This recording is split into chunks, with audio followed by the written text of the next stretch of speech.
Света неделя, приятели! Както ме виждате с синия аутфит, съм готов за доброволчество, като ние ще помогнем на нашия съратник, съорганизатор Станил Попов с неговото събитие, което е симпозиум на открито от Лендарт скулптури Сиреч, скулптури направени от естествени материали. Тоест днеска ще се събират всички и ще се намират пръчки на река Бедечка. Вървя към величествения парк Бедечка. Виждаме, че са започнали изграждането на тротуар. Но големия въпрос е защо аджба в Казанлък имат гигантска велоалея, която стига чак до град Шипка, а в Стара Загора имаме само една, която започва от центъра и свършва къде? В центъра. Тоест всички други квартали Сиреч не съществува там велосипед. Там ходим само с коли и така нататък. Това е един мой хубав дългогодишен рант, защо като не се правят нови тротуари, няма и нови велоалеи до тях. Все пак сме европейци. Ето ги всичките. Ето ги, добро утро! Ето ги всичките кардаши.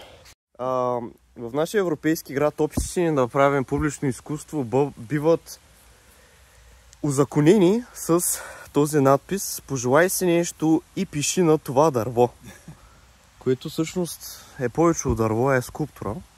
И както виждате, този мюрал също е онеправдан с този красив надпис "Бъдете добри".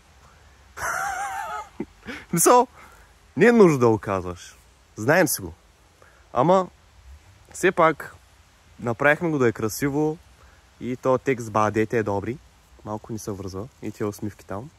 Ама творчеството, както се вика, е една така неизмерима линия, която може да прерасне в нещо съвсем различно. Нашата работа е да творим, да създаваме, а останалите явно да досъздават след нас. Един пром. Тези двете части са хванати сини железа, като беше набил, беше се направил нещо като основа. Това нещо се вкарва така. Да, реално да. Железа, това са две различни. Не е само това. Реално той това мисля, че го дойде с него. Това беше готово. Примейт. Яма снимай как сядам. Не знам дали може за стари хора. За стари хора? Не е ли за дечица? Абе, друго се е краля на Бедечка. Краля честите. Ох, добре, виж как Пръцнали. камъка, виж как е оформен по самата седалка.